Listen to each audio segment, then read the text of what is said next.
ಸ್ವಾಗತ. ನಾನು ವಿಸ್ಮಿತಾ ಬೆಳ್ಳಿಯಪ್ಪ. ಮಧ್ಯರಾತ್ರಿಯ ಡೆಡ್ಲಿ ಆಕ್ಸಿಡೆಂಟ್ಗೆ ಬೆಚ್ಚಿಬಿದ್ದ ಬೆಂಗಳೂರು. ನಿರ್ಲಕ್ಷ್ಯದಿಂದಲೇ ಹಾರಿ ಹೋಯ್ತ 7 ಜನರ ಪ್ರಾಣ ಪಕ್ಷಿ. ಅಮೆರಿಕ ಪರ ಕೆಲಸ ಮಾಡಿದವನಿಗೆ ತಾಲಿಬಾನ್ ಕೊಟ್ಟ ಶಿಕ್ಷೆ ಏನು? ಇದೆಲ್ಲವನ್ನ ನೋಡೋಣ ನ್ಯೂಸ್ ಎಕ್ಸ್‌ಪ್ರೆಸ್‌ನಲ್ಲಿ. ಬೆಂಗಳೂರಿನ ಕೋರಮಂಗಲದಲ್ಲಿ ಮಧ್ಯರಾತ್ರಿ ಭೀಕರ ಅಪಘಾತ ಸಂಭವಿಸಿದೆ. ಛಿದ್ರಗೊಂಡ ಕಾರಿನಿಂದ ಹಾರಿ ಹೋಯಿತು 7 ಜನರ ಪ್ರಾಣ ಪಕ್ಷಿ. ಕಿಕ್ಕೇರಿಸಿಕೊಂಡು ಕಾರು ಚಲಾಯಿಸುತ್ತಿದ್ದ ಶಾಸಕನ ಮಗ. ನೋಡೋಣ ಡೆಡ್ಲಿ ಆಕ್ಸಿಡೆಂಟ್ ನ್ಯೂಸ್ ಎಕ್ಸ್‌ಪ್ರೆಸ್‌ನಲ್ಲಿ. ಬೆಂಗಳೂರಿನ ಕೋರಮಂಗಲದ ಮಂಗಳ ಕಲ್ಯಾಣ ಮಂಟಪದ ಬಳಿ ಸಂಭವಿಸಿದ ಭೀಕರ ಅಪಘಾತದಲ್ಲಿ 7 ಜನ ಸಾವನ್ನಪ್ಪಿದ್ದಾರೆ. ತಡರಾತ್ರಿ 1:52ರ ಸುಮಾರಿಗೆ ಅಪಘಾತವಾಗಿದ್ದು ಆಡಿ Q3 ಕಾರ್ನಲ್ಲಿದ್ದವರು ದುರ್ಮರಣ ಹೊಂದಿದ್ದಾರೆ. ತಮಿಳುನಾಡಿನ ಹೊಸೂರು ಶಾಸಕ ಪ್ರಕಾಶ್ ರಾವ್ ಪುತ್ರ ಕರುಣಾಸಾಗರ್ ಸೇರಿದಂತೆ 7 ಜನರು ಮೃತಪಟ್ಟಿದ್ದಾರೆ. ನಿಯಂತ್ರಣ ತಪ್ಪಿ ಫುಟ್ಪಾತ್ ಮೇಲೆ ಬಂದ ಕಾರು ಸೀದಾ ತಡೆಗೋಡೆಗೆ ಡಿಕ್ಕಿ ಹೊಡೆದಿದೆ. ಬಳಿಕ ರಸ್ತೆ ಪಕ್ಕವಿದ್ದ ಕಟ್ಟಡಕ್ಕೂ ಗುದ್ದಿದೆ.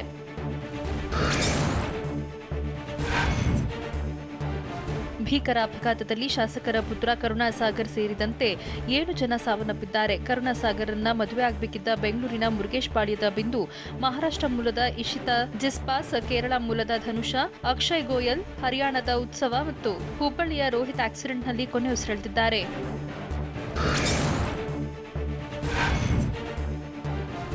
ಅತಿ ವೇಗದ ಚಾಲನೆಯಿಂದ ಆಕ್ಸಿಡೆಂಟ್ ಸಂಭವಿಸಿದೆ ಅಂತ ಹೇಳಲಾಗಿದ್ದು, ಕಾರು ಡಿವೈಡರ್ ಮೇಲಿದ್ದ ಕಂಬಕ್ಕೆ ಮತ್ತು ತಡೆಗೋಡೆಗೆ ಗುದ್ದುತ್ತಿದ್ದಂತೆ ಕಾರಿನಲ್ಲಿದ್ದ 7 ಜನರ ಪೈಕಿ 6 ಮಂದಿ ಸ್ಥಳದಲ್ಲೇ ಸಾವನ್ನಪ್ಪಿದ್ದಾರೆ. ಆಸ್ಪತ್ರೆಗೆ ಸಾಗಿಸುವ ವೇಳೆ ಒಬ್ಬರು ಕೊನೆಯುಸಿರೆಳೆದಿದ್ದಾರೆ. ಮುಂದಿನ ಸೀಟಿನಲ್ಲಿ 3, ಹಿಂದಿನ ಸೀಟ್ನಲ್ಲಿ 4 ಕುಳಿತಿದ್ದ ಎಲ್ಲರೂ ಮೃತಪಟ್ಟಿದ್ದಾರೆ.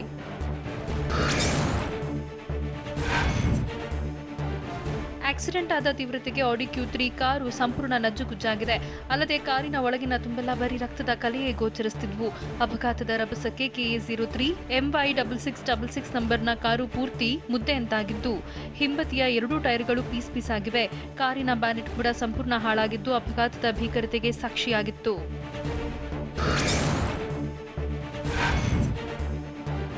ಅಪಘಾತದಲ್ಲಿ ಮೃತಪಟ್ಟ ಕರುಣಾಸಾಗರ್ ಎಂಬಾತ ತಮಿಳುನಾಡಿನ ಹೊಸೂರು ಶಾಸಕ ವೈ ಪ್ರಕಾಶ್ ಪುತ್ರರಾಗಿದ್ದಾರೆ. ನಿನ್ನೆ ಸಂಜೆ 5:30ಕ್ಕೆ ಕರುಣಾಸಾಗರ್ ಬೆಂಗಳೂರಿಗೆ ಕಟ್ಟಡ ನಿರ್ಮಾಣ ವಸ್ತುಗಳ ಖರೀದಿಗೆ ಆಗಮಿಸಿದ್ರು. ಮೃತ ಕರುಣಾಸಾಗರ್ ಬಹುತೇಕ ಬಿಸಿನೆಸ್ಗಳನ್ನ ಬೆಂಗಳೂರಿನಲ್ಲಿ ಮಾಡ್ತಿದ್ರು. ನಿನ್ನೆ ರಾತ್ರಿ 9:30ಕ್ಕೆ ಕುಟುಂಬಸ್ಥರು ಮನೆಗೆ ಊಟಕ್ಕೆ ಬರ್ತೀಯಾ ಅಂತ ಕರೆ ಮಾಡಿದಾಗ ನಾನು ಊಟಕ್ಕೆ ಬರೋದಿಲ್ಲ ಅಂತ ಕುಟುಂಬಸ್ಥರಿಗೆ ತಿಳಿಸಿದ್ರು.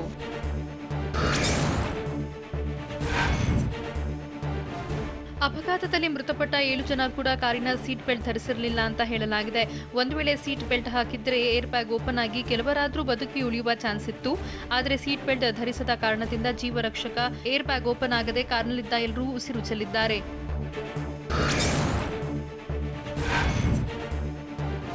ಅಪಘಾತದಲ್ಲಿ ಮೃತಪಟ್ಟ ಹೊಸೂರು ಕ್ಷೇತ್ರದ ಶಾಸಕ ಪ್ರಕಾಶ್ ಪುತ್ರ ಕರುಣಾಸಾಗರ್ ಬಿಂದು ಭೇಟಿಯಾಗೋಕೆ ಬೆಂಗಳೂರಿಗೆ ಬಂದಿದ್ದ. ನಿನ್ನೆ ಬಿಂದು ಉಳಿದುಕೊಂಡಿದ್ದ PG ಬಳಿ ಕರುಣಾಸಾಗರ್ ಆಗಮಿಸಿದ್ರು. ಬಳಿಕ ಬಿಂದು ಜೊತೆ ಸ್ನೇಹಿತರನ್ನ ಕಾರಿನಲ್ಲಿ ಕರೆದುಕೊಂಡು ಊಟಕ್ಕೆ ತೆರಳಿದ್ರು.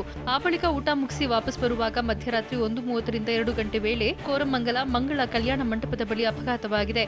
ವೇಗವಾಗಿ ಬಂದ ಕಾರು ನಿಯಂತ್ರಣ ತಪ್ಪಿ ರಸ್ತೆ ಪಕ್ಕದ ಕಟ್ಟಡಕ್ಕೆ ಡಿಕ್ಕಿ ಹೊಡೆದಿದೆ.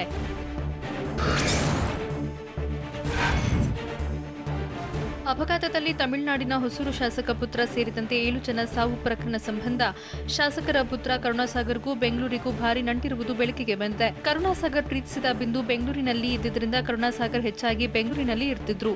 ಬೆಂಗಳೂರಿನಲ್ಲಿ ಬಿಸಿನೆಸ್ ನೋಡಿಕೊಳ್ತಿದ್ದ ಸಾಗರ್ ಇಲ್ಲೇ ಹೆಚ್ಚಾಗಿ ಕಾಲ ಕಳೀತಾ ಇದ್ರು.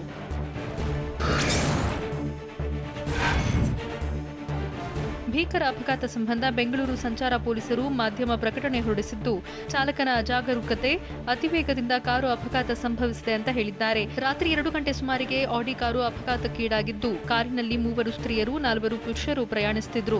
ಅಪಘಾತವಾದ ಕಾರು ಚಾಲಕ ಮದ್ಯ ಸೇವಿಸಿರುವ ಶಂಕೆ ಇದ್ದು, ಇತರೆ ವಿಚಾರಗಳ ಬಗ್ಗೆ ಪೊಲೀಸ್ ತನಿಖೆ ಪ್ರಗತಿಯಲ್ಲಿದೆ ಅಂತ ಪೊಲೀಸರು ಹೇಳಿದ್ದಾರೆ.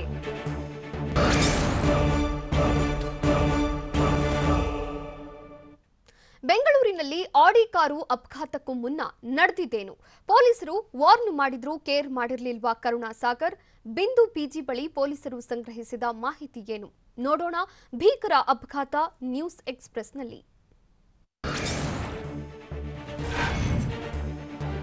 ಬೆಂಗಳೂರಿನ ಕೋರಮಂಗಲದ ಮಂಗಳ ಕಲ್ಯಾಣ ಮಂಟಪದ ಬಳಿ ಸಂಭವಿಸಿದ ಆಕ್ಸಿಡೆಂಟ್ನ ಭೀಕರ ದೃಶ್ಯ ಸಿಸಿಟಿವಿಯಲ್ಲಿ ಸೆರೆಯಾಗಿದೆ. ವೇಗವಾಗಿ ಬರೋ ಕಾರು ಫುಟ್ಪಾತ್ ಹತ್ತಿ ಮುಂದಿನ ಬೋಲಾರ್ಡ್ಸ್ಗೆ ಗುದ್ದಿದೆ. ಬಳಿಕ ರಸ್ತೆ ಪಕ್ಕವಿದ್ದ ಕಟ್ಟಡಕ್ಕೂ ಡಿಕ್ಕಿ ಹೊಡೆದಿದ್ದು ದೃಶ್ಯ ಎದೆ ಜಲ್ಲೆನಿಸುವಂತಿದೆ. ಮಧ್ಯರಾತ್ರಿ ನಡೆದ ಭೀಕರ ಅಪಘಾತದಲ್ಲಿ ಸ್ಥಳದಲ್ಲೇ 6 ಮಂದಿ ಮೃತಪಟ್ಟರೆ ಆಸ್ಪತ್ರೆಗೆ ಸಾಗಿಸುವಾಗ ಒಬ್ಬರು ಅಸುನೀಗಿದ್ದಾರೆ.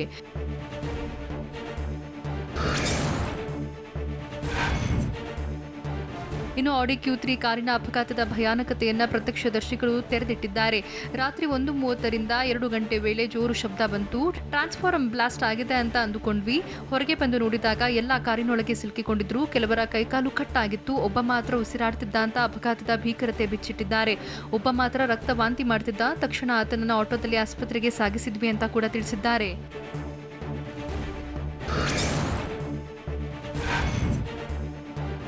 ಮುಂದುವರಿದು ಮಾತನಾಡಿದ ಪ್ರತ್ಯಕ್ಷದರ್ಶಿಗಳು ರಕ್ತವಾಂತಿ ಮಾಡ್ತಿದ್ದವನ್ನ ಆಸ್ಪತ್ರೆಗೆ ದಾಖಲಿಸಿದ್ರು. ಆತ ಬದುಕಿ ಉಳಿಯಲಿಲ್ಲ. ಇನ್ನು ಅಪಘಾತದ ಬಳಿಕ ಆಡಿ ಕಾರ್ನ ಡೋರ್ ಓಪನ್ ಮಾಡೋಕೆ ನಾವು ಹರಸಾಹಸ ಪಟ್ವಿ. ಕಾರಿನ ಒಳಗಿದ್ದ ಮೃತದೇಹಗಳನ್ನ ಕಷ್ಟಪಟ್ಟು ಹೊರ ತೆಗೆಯೋಕೆ ನಾವು ಕೂಡ ಸಹಕಾರ ನೀಡಿದ್ವಿ ಅಂತ ಅಪಘಾತ ನಡೆದ ಸ್ಥಳದಲ್ಲಿದ್ದ ಪ್ರತ್ಯಕ್ಷದರ್ಶಿಗಳು ಬೆಚ್ಚಿ ಬೀಳಿಸುವ ಮಾಹಿತಿ ನೀಡಿದ್ದಾರೆ.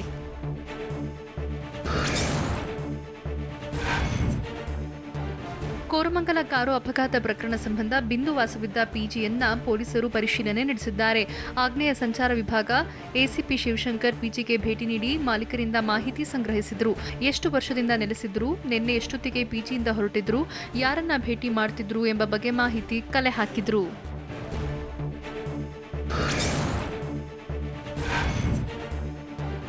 ಕರುಣಾಸಾಗರ್ಗೆ ಕಾರು ಬೈಕು ಬಗ್ಗೆ ಭಾರಿ ಕ್ರೇಜ್ ಇತ್ತು. ಹಲವು ಐಷಾರಾಮಿ ಕಾರುಗಳನ್ನು ಹೊಂದಿದ್ದ ಕರುಣಾಸಾಗರ್ ಅವುಗಳ ಜೊತೆ ಫೋಟೋಶೂಟ್ ಕೂಡ ಮಾಡಿಸಿಕೊಂಡಿದ್ರು. ಆದರೆ ನಿನ್ನೆ ಬೆಂಗಳೂರಿಗೆ ಬರುವ ವೇಳೆ ಎಲೆಕ್ಟ್ರಾನಿಕ್ ಸಿಟಿಯಲ್ಲಿ ಫ್ಲೈಓವರ್ ಮೇಲೆ ಕರುಣಾಸಾಗರ್ ಕೊನೆ ವಿಡಿಯೋ ಮಾಡಿದ್ದ. ರಾತ್ರಿ ಸಂಭವಿಸಿದ ಅಪಘಾತಕ್ಕೂ ಮುನ್ನ ಸೋಷಿಯಲ್ ಮೀಡಿಯಾದಲ್ಲಿ ಕೊನೆ ವಿಡಿಯೋ ದೃಶ್ಯ ಅಪ್ಲೋಡ್ ಮಾಡಿದ್ದ. ಇನ್ನು ಬೈಕ್ ಕಾರ್ ಕ್ರೇಜ್ ಹೊಂದಿದ್ದ ಕರುಣಾಸಾಗರ್ನನ್ನ ರಾಶ್ ಡ್ರೈವರ್ ಅಂತಾನೆ ಕರೀತಿದ್ರಂತೆ.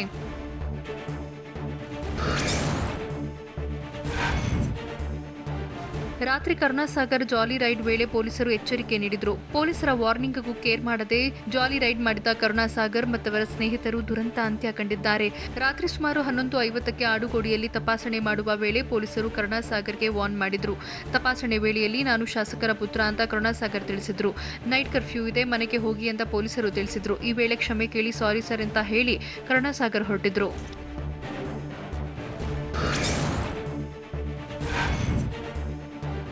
ಕೋರಮಂಗಲದಲ್ಲಿ ನಡೆದ ಭಯಾನಕ ಅಪಘಾತ ಸ್ಥಳಕ್ಕೆ ಸಂಚಾರಿ ಪೊಲೀಸರು ಭೇಟಿ ನೀಡಿ ಪರಿಶೀಲಿಸಿದ್ದಾರೆ. ಎಸಿಪಿ ಶಿವಶಂಕರ್ ರೆಡ್ಡಿ ನೇತೃತ್ವದಲ್ಲಿ ಸ್ಥಳ ಮಹಜರು ಮಾಡಿದ್ದಾರೆ.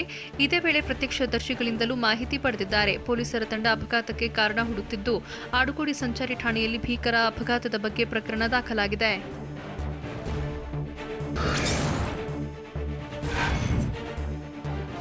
ಡೆಡ್ಲಿ ಆಕ್ಸಿಡೆಂಟ್ ಬಗ್ಗೆ ಪೊಲೀಸರು ತನಿಖೆ ನಡೆಸುತ್ತಿದ್ದು ಮದ್ಯ ಸೇವನೆ ಮಾಡಿರುವ ಬಗ್ಗೆ ಪೊಲೀಸರಿಗೆ ಅನುಮಾನ ಕಾಡುತ್ತಿದೆ. ಪೊಲೀಸರ ಪ್ರಾಥಮಿಕ ತನಿಖೆಯಲ್ಲಿ ಈ ಬಗ್ಗೆ ಮಾಹಿತಿ ಲಭ್ಯವಾಗಿದ್ದು ಪೊಲೀಸರು ರಕ್ತದ ಮಾದರಿಯನ್ನ ಪರೀಕ್ಷೆಗೆ ಕಳಿಸಿದ್ದಾರೆ. ಡ್ರಿಂಕ್ ಅಂಡ್ ಡ್ರೈವ್ ಬಗ್ಗೆ ಮಾಹಿತಿಗಾಗಿ ಪೊಲೀಸರು ಬ್ಲಡ್ ಸ್ಯಾಂಪಲ್ ಕಳಿಸಿದ್ದಾರೆ. ಇನ್ನು ರಾತ್ರಿ ಡ್ರೈವ್ ಮಾಡುತ್ತಿದ್ದ ಕರುಣಾಸಾಗರ್ ಬ್ರೇಕ್ ಒತ್ತುವ ಬದಲು ಎಕ್ಸಲೇಟರ್ ತುಳಿತಿದ್ರು ಅಂತ ಪೊಲೀಸರ ಪ್ರಾಥಮಿಕ ತನಿಖೆಯಲ್ಲಿ ಮಾಹಿತಿ ಬಹಿರಂಗವಾಗಿದೆ.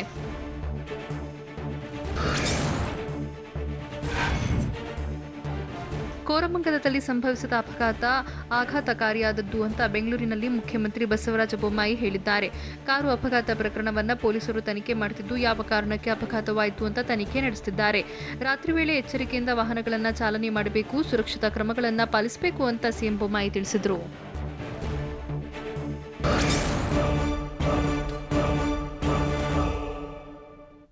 ಅಮೆರಿಕ ಸೇನೆ ತೆರಳುತ್ತಲೇ ತಾಲಿಬಾನಿಗಳ ಅಟ್ಟಹಾಸ ಹೇಗಿತ್ತು? ಭಾಷಾಂತರಿಯಾಗಿ ಕೆಲಸ ಮಾಡಿದ ಅಫ್ಘಾನ್ ವ್ಯಕ್ತಿಗೆ ಉಗ್ರರು ಕೊಟ್ಟ ಶಿಕ್ಷೆ ಏನು? ಅಫ್ಘಾನಿಸ್ತಾನದಲ್ಲಿ ಭಯೋತ್ಪಾದಕರ ಸಂಭ್ರಮಾಚರಣೆ ಹೇಗಿತ್ತು? ನೋಡೋಣ ಅಫ್ಘಾನ್ ಟೈಡ್ ನ್ಯೂಸ್ ಎಕ್ಸ್‌ಪ್ರೆಸ್‌ನಲ್ಲಿ. ಅಮೆರಿಕ ಸೇನೆ ಅಫ್ಘಾನಿಸ್ತಾನ ತೊರೆಯುತ್ತಿದ್ದಂತೆ ಅಫ್ಘಾನ್ನಲ್ಲಿ ತಾಲಿಬಾನ್ ಉಗ್ರರು ರಕ್ಕಸ ರೂಪ ಪ್ರದರ್ಶಿಸಿದ್ದಾರೆ. ಅಮೆರಿಕಾಗೆ ತಾಲಿಬಾನಿಗಳು ಎಚ್ಚರಿಕೆ ಸಂದೇಶ ನೀಡಿದ್ದು ತಾಲಿಬಾನ್ ಉಗ್ರರ ಅಟ್ಟಹಾಸದ ದೃಶ್ಯ ಬೆಚ್ಚಿ ಬೀಳಿಸುವಂತಿದೆ. ಅಫ್ಘಾನಿಸ್ತಾನದಲ್ಲಿ ಅಮೆರಿಕ ಪರ ಕೆಲಸ ಮಾಡಿದಾತನನ್ನ ಉಗ್ರರು ಹೆಲಿಕಾಪ್ಟರ್ಗೆ ನೇಣು ಹಾಕಿದ್ದಾರೆ. ಅಫ್ಘಾನಿಸ್ತಾನದಲ್ಲಿ ಅಮೆರಿಕನ್ ಪ್ರಜೆಗಳಷ್ಟೇ ಅಲ್ಲ, ಇನ್ನೂ ಬೇರೆ ಬೇರೆ ದೇಶಗಳ ಪ್ರಜೆಗಳು ಇದ್ದಾರೆ. ಹಾಗೆಯೇ ಅಮೆರಿಕದ ಸೇನೆಗೆ ಭಾಷಾಂತರಕಾರ ಹಾಗೂ ಇತರ ಸೇವೆಗಳಲ್ಲಿ ತೊಡಗಿಸಿಕೊಂಡಿದ್ದ ಸ್ಥಳೀಯ ಅಫ್ಘನ್ನರು ಇದ್ದಾರೆ. ಇವರಿಗೆ ತಾಲಿಬಾನ್ನಿಂದ ಕಿರುಕುಳ ಆಗಬಹುದು ಎಂಬ ಭಯವಿದೆ. ಇವರೆಲ್ಲರನ್ನೂ ಸುರಕ್ಷಿತವಾಗಿ ಹೊರ ಸಾಗಿಸುವ ಜವಾಬ್ದಾರಿ ಅಮೆರಿಕದ ಮೇಲಿದೆ.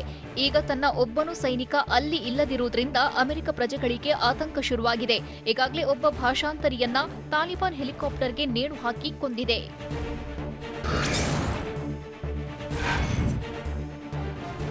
ಅಫ್ಘಾನಿಸ್ತಾನದಲ್ಲಿ ತಾಲಿಬಾನ್ ಉಗ್ರರ ಅಟ್ಟಹಾಸ ಹೆಚ್ಚುತ್ತಿದ್ದು ಕಾಬೂಲ್ ಏರ್ಪೋರ್ಟ್ ಅನ್ನ ಸಂಪೂರ್ಣ ವಶಕ್ಕೆ ಪಡೆದಿದೆ. ಅಮೆರಿಕ ಜಾಗ ಖಾಲಿ ಮಾಡ್ತಲೇ ತಾಲಿಬಾನ್ ಉಗ್ರರು ವಿಮಾನ ನಿಲ್ದಾಣವನ್ನ ವಶಕ್ಕೆ ಪಡೆದಿದ್ದಾರೆ. ಏರ್ಪೋರ್ಟ್ಗೆ ಎಂಟ್ರಿ ಕೊಟ್ಟ ಉಗ್ರರು ಹೆಲಿಕಾಪ್ಟರ್ಗಳನ್ನ ಪರಿಶೀಲನೆ ಮಾಡಿದ್ದಾರೆ. ಕಾಬೂಲ್ ಏರ್ಪೋರ್ಟ್ನಲ್ಲಿ ತಾಲಿಬಾನ್ ಉಗ್ರರ ದಂಡೆ ನೆರೆದಿದ್ದು ಅಮೆರಿಕ ಬಿಟ್ಟು ಹೋದ ಹೆಲಿಕಾಪ್ಟರ್ಗಳನ್ನ ಪರಿಶೀಲಿಸಿದ್ದಾರೆ.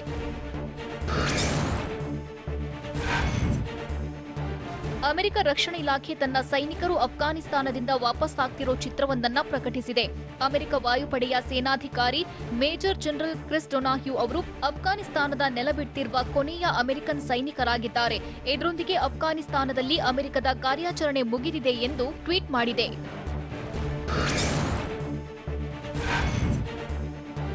ಅಮೆರಿಕ ಸೇನೆ ಕಾಬೂಲ್ನಿಂದ ಕಾಲ್ತೆಗೆಯುತ್ತಿದ್ದಂತೆ ತಾಲಿಬಾನ್ ಉಗ್ರರು ಕುಣಿದು ಕುಪ್ಪಳಿಸಿದ್ದಾರೆ. ಅಮೆರಿಕದ ಕೊನೆಯ ಯುದ್ಧ ವಿಮಾನ ಆಕಾಶದಲ್ಲಿ ಮರೆಯಾಗ್ತಿದ್ದಂತೆಯೇ ಅಫ್ಘಾನಿಸ್ತಾನಕ್ಕೆ ಸಿಕ್ಕ ಸ್ವಾತಂತ್ರ್ಯ ಎಂದು ತಾಲಿಬಾನ್ ಸಂಭ್ರಮಾಚರಿಸಿದೆ. ಮಧ್ಯರಾತ್ರಿ ಕಾಬೂಲ್ನಲ್ಲಿ ತಾಲಿಬಾನಿಗಳು ಗಾಳಿಯಲ್ಲಿ ಗುಂಡು ಹಾರಿಸಿ ಸಂಭ್ರಮಿಸಿದ್ದಾರೆ.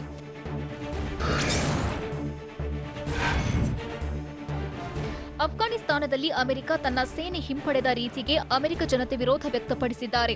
ಅಮೆರಿಕ ಅಧ್ಯಕ್ಷ ಬೈಡನ್ ನಿರ್ಧಾರಕ್ಕೆ ಹಿನ್ನಡೆಯಾಗಿದೆ. ಬೈಡನ್ ನಿರ್ಧಾರಕ್ಕೆ ಜೈ ಎನ್ನದೆ 51% ಜನರಿಂದ ಬೈಡನ್ ನಿರ್ಧಾರದ ವಿರುದ್ಧ ಅಭಿಪ್ರಾಯ ವ್ಯಕ್ತವಾಗಿದೆ. ಕೇವಲ 40% ಅಮೆರಿಕದ ಜನರು ಬೈಡನ್ ನಿರ್ಧಾರಕ್ಕೆ ಬೆಂಬಲ ವ್ಯಕ್ತಪಡಿಸಿದ್ದಾರೆ.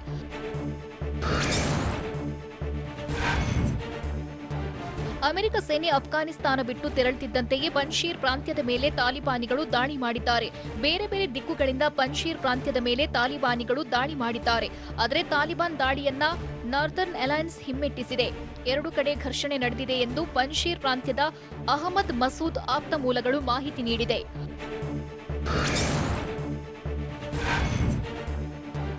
ಅಮೆರಿಕ ಸೇನೆ ಅಫ್ಘಾನಿಸ್ತಾನ ತೊರೆಯುವ ಮೂಲಕ 20 ವರ್ಷಗಳಿಂದ ನಿರಂತರವಾಗಿ ನಡೆಯುತ್ತಿದ್ದ ಸಂಘರ್ಷ ಅಂತ್ಯವಾಗಿದೆ. ಅಫ್ಘಾನಿಸ್ತಾನದಲ್ಲಿ ಬಂದೋಬಸ್ತ್ ಮಾಡುತ್ತಿದ್ದ ಅಮೆರಿಕ ಸೇನೆ ಈಗ ಸಂಪೂರ್ಣ ಕಾಲ್ತೆಗೆದಂತಾಗಿದೆ. ತಾಲಿಬಾನ್ ವಿರುದ್ಧದ 20 ವರ್ಷಗಳ ಘನಘೋರ ಯುದ್ಧದಲ್ಲಿ ಅಮೆರಿಕ ಕಹಿಯೊಂದಿಗೆ ಮರಳಿದಂತಾಗಿದೆ. ಮತ್ತೆ ತಾಲಿಬಾನ್ಗೆ ಅಧಿಕಾರ ಕೊಟ್ಟು ಅಮೆರಿಕ ಬಂದ ದಾರಿಗೆ ಸುಂಕ ಇಲ್ಲದಂತೆ ವಾಪಸ್ಸಾಗಿದೆ.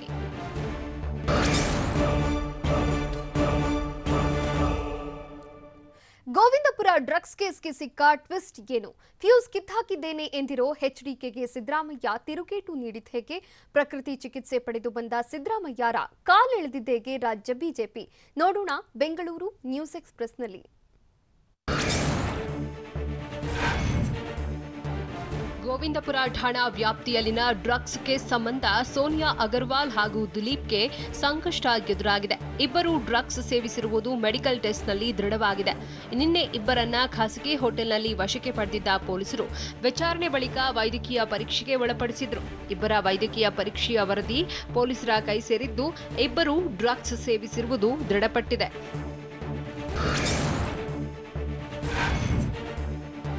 ಬೆಂಗಳೂರಿನ ಗೋವಿಂದಪುರ ಠಾಣಾ ವ್ಯಾಪ್ತಿಯ ಡ್ರಗ್ಸ್ ಕೇಸ್ನ ತನಿಖೆ ತೀವ್ರಗೊಂಡಿದೆ. ವಿಚಾರಣೆ ವೇಳೆ ಡ್ರಗ್ ಪೆಡ್ಲರ್ ಥಾಮಸ್ ಪರಿಚಯವಿಲ್ಲ ಅಂತ ಸೋನಿಯಾ ಅಗರ್ವಾಲ್, ಭರತ್ ಮತ್ತು ವಚನ್ ಹೇಳಿದ್ದಾರೆ. ಡ್ರಗ್ ಪೆಡ್ಲರ್ ಥಾಮಸ್ ಜೊತೆಗಿನ ಲಿಂಕ್ ಅಲ್ಲಗೆಳೆದಿದ್ದು ಥಾಮಸ್ ಯಾರು ಅನ್ನೋದೇ ಗೊತ್ತಿಲ್ಲ ಎಂದಿದ್ದಾರೆ. ಇದೇ ವೇಳೆ ಡ್ರಗ್ಸ್ ಬಳಕೆ ಬಗ್ಗೆಯೂ ಪೊಲೀಸರು ವಿಚಾರಣೆ ಮಾಡಿದ್ದಾರೆ.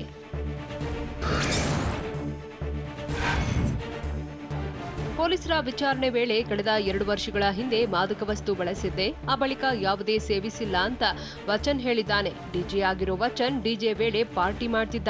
ಆದ್ರೆ ಮೊದಲ ಲಾಕ್ಡೌನ್ ವೇಳೆಗೆ ಎಲ್ಲವೂ ಬಂದ್ ಆಗಿದೆ. ನಂತರ ನಾನು ಯಾವುದೇ ಪಾರ್ಟಿಯಲ್ಲಿ ಭಾಗಿಯಾಗಿಲ್ಲ.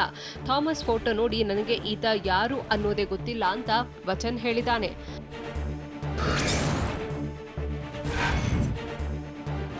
ಥಾಮಸ್ ಎಂಬಾತನ ಪರಿಚಯ ಸಹ ನನಗಿಲ್ಲ ಅಂತ ಡ್ರಗ್ಸ್ ಕೇಸ್ನ ಭರತ್ ಹೇಳಿದ್ದಾನೆ. ಇದೇ ವೇಳೆ ಥಾಮಸ್ ಸಂಪರ್ಕದ ಬಗ್ಗೆ ಪೊಲೀಸರು ಪ್ರಶ್ನೆ ಮಾಡಿದ್ದು, ಸ್ನೇಹಿತರು ನನ್ನ ಮೊಬೈಲ್ನಿಂದ ಆ ನಂಬರ್ಗೆ ಕರೆ ಮಾಡಿರಬಹುದು, ನನಗೇನು ಗೊತ್ತಿಲ್ಲ ಎಂದು ಭರತ್ ತಿಳಿಸಿದ್ದಾನೆ. ಇನ್ನು ಸೋನಿಯಾ ಅಗರ್ವಾಲ್ ಸಹ ವಿಚಾರಣೆ ವೇಳೆ ಇದೇ ಮಾದರಿಯಲ್ಲಿ ಉತ್ತರ ಕೊಟ್ಟಿದ್ದು, ಥಾಮಸ್ ಜೊತೆ ನನಗೆ ಪರಿಚಯವಿಲ್ಲ ಅಂತ ಹೇಳಿದ್ದಾರೆ. ಕೆಲ ವರ್ಷಗಳ ಹಿಂದೆ ಪಾರ್ಟಿಯಲ್ಲಿ ಸಿಕ್ಕಿದ್ದ, ಅದಾದ ಬಳಿಕ ಯಾವುದೇ ಸಂಪರ್ಕ ಇಲ್ಲ, ಆತ ಯಾರು ಅನ್ನೋದೇ ನನಗೆ ಗೊತ್ತಿಲ್ಲ ಅಂತ ಸೋನಿಯಾ ಹೇಳಿದ್ದಾಳೆ.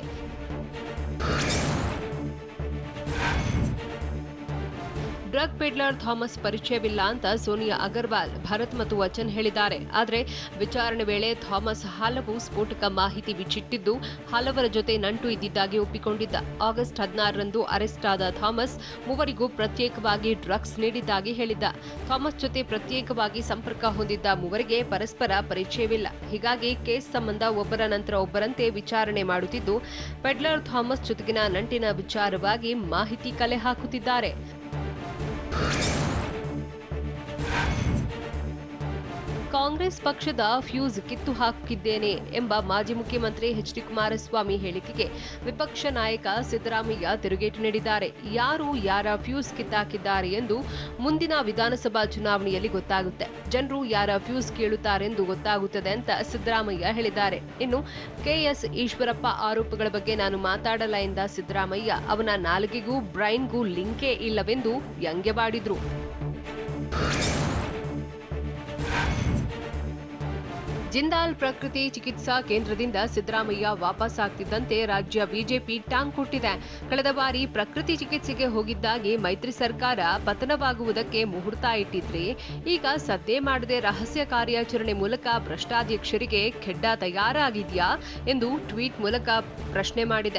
ಅಲ್ಲದೆ ನಿಮ್ಮ ಅನುಪಸ್ಥಿತಿಯಿಂದ ಪಕ್ಷದ ಒಳಜಗಳ ರಂಗಿಲ್ಲದಂತಾಗಿದ್ದು ನಿಮ್ಮ ಭ್ರಷ್ಟಾಧ್ಯಕ್ಷರ ವಿರುದ್ಧ ಯಾವ ಆಯುಧ ಸಿದ್ಧವಿದೆ ಅಂತ ಬಿಜೆಪಿ ಟ್ವೀಟ್ ಮಾಡಿದೆ.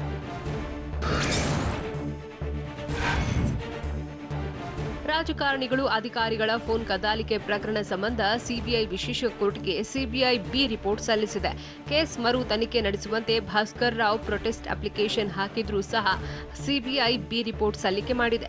ಈ ಬಗ್ಗೆ ಪ್ರತಿಕ್ರಿಯಿಸಿರೋ ರೈಲ್ವೆ ಹೆಚ್ಚುವರಿ ಪೊಲೀಸ್ ಮಹಾನಿರ್ದೇಶಕ ಭಾಸ್ಕರ್ ರಾವ್, ಅಲೋಕ್ ಕುಮಾರ್ ಹಾಗೂ ಖುಷಾಲ್ ವಿರುದ್ಧ ಸಾಕ್ಷಿ ಇದೆ. ಆದರೂ ಕೇಸ್ಗೆ ಬಿ ರಿಪೋರ್ಟ್ ಸಲ್ಲಿಕೆ ಮಾಡಿರೋದು ಸರಿಯಲ್ಲ. ದೂರುದಾರ ಕುಲ್ದೀಪ್ ದೈಲ್ ಬಿ ರಿಪೋರ್ಟ್ಗೆ ಯಾವುದೇ ಅಭ್ಯಂತರ ಇಲ್ಲ ಅಂತ ಹೇಳಿದ್ದಾರೆ. ಆದರೆ ಇದು ಕುಲ್ದೀಪ್ ಕುಮಾರ್ ಜೈನ್ ಕೇಸ್ ಅಲ್ಲ, ಸರ್ಕಾರದ ಕೇಸ್ ಅಂತ ಭಾಸ್ಕರ್ ರಾವ್ ತಿಳಿಸಿದ್ದಾರೆ.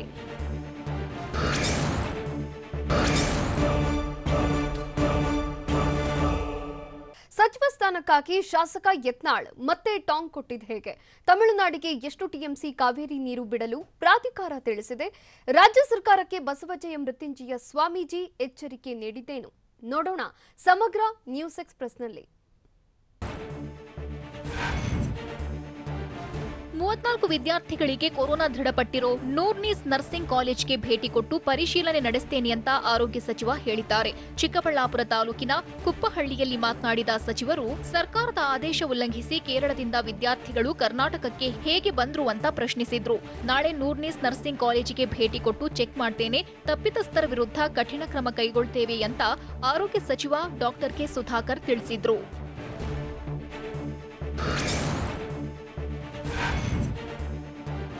ಕೋಲಾರ ಜಿಲ್ಲೆ ಕೆಜಿಎಫ್ನ ನೂರ್ನೀಸ್ ನರ್ಸಿಂಗ್ ಕಾಲೇಜ್ಗೆ ಜಿಲ್ಲಾಧಿಕಾರಿ ಆರ್ ಸೆಲ್ವಮಣಿ ಭೇಟಿ ನೀಡಿ ಪರಿಶೀಲನೆ ನಡೆಸಿದ್ರು. ಈ ವೇಳೆ ವಿದ್ಯಾರ್ಥಿಗಳಿಗೆ ಮತ್ತು ಕಾಲೇಜ್ ಸಿಬ್ಬಂದಿಗೆ ಎಚ್ಚರಿಕೆಯಿಂದ ಇರುವಂತೆ ಸೂಚನೆ ನೀಡಿದ್ರು. ಇನ್ಮುಂದೆ ಕೇರಳದಿಂದ ಬರುವ ಸ್ಟೂಡೆಂಟ್ಗಳನ್ನ ಕ್ವಾರಂಟೈನ್ ಮಾಡಿ ಅಂತ ಕಟ್ಟುನಿಟ್ಟಿನ ಸೂಚನೆ ಕೊಟ್ಟರು. ಕೇರಳದಿಂದ ಬಂದಿದ್ದ 34 ವಿದ್ಯಾರ್ಥಿಗಳಿಗೆ ಕೊರೋನಾ ಪಾಸಿಟಿವ್ ಇರೋದು ಪತ್ತೆಯಾಗಿದ್ದು ಡಿಸಿ ಭೇಟಿ ಕೊಟ್ಟು ಪರಿಶೀಲಿಸಿದ್ರು.